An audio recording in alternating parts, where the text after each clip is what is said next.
ကျိုးဆောင် online media ရဲ့သတင်းတွေကိုရှုစားကြည့်ရှုနေရတာဖြစ်ပါတယ်ဒီကနေ့2026ခုနှစ်မတ်လ10ရက်နေ့မှာတော့ကျိတ်ထုံမြို့နယ်မှာရှိတဲ့အကြောင်းမိုင်းကားတွေဖျက်ဆီးမှုတွေကြောင့်ဒေသခံလူတို့ရဲ့လူမှုစီးပွားဂေဟစနစ်တွေပျက်စီးဆုံးရှုံးနေတဲ့သတင်းပဲခူးတိုင်းဒေသကြီးအစိုးရအဖွဲ့ရဲ့မော်တော်ယာဉ်စိုက်ကယ်တွေကိုစုံမခွဲခြားပုံထုတ်ပြန်ကြေညာတဲ့သတင်း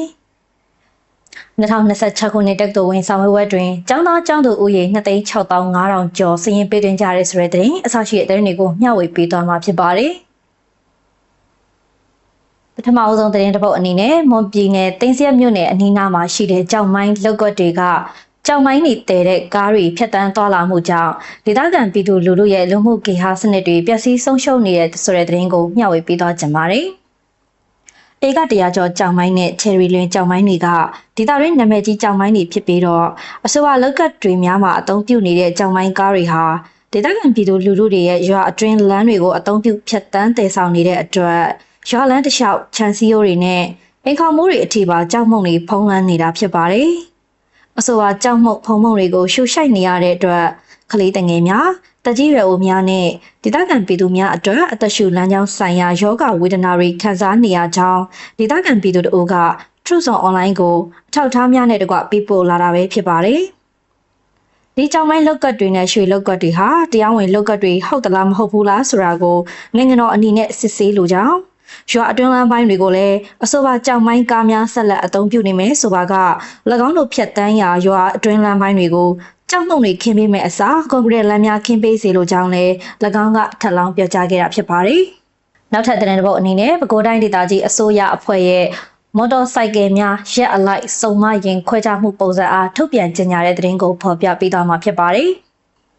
အဆိုပါထုတ်ပြန်ချက်အရရပ်ပလက်အခရာဤရှေ့ကနန်းကိုသာရယူမှာဖြစ်ပြီးဥပမာ17ရပ်ပလက် 23W 35W စတဲ့ကနန်းတွေဟာမကနန်းဖြစ်တာကြောင့်မရက်များတွင်73စီဝယ်ယူခွင့်ရရှိပြီးမောင်းနှင့်အသုံးပြုခွင့်ရမှာဖြစ်ကြောင်း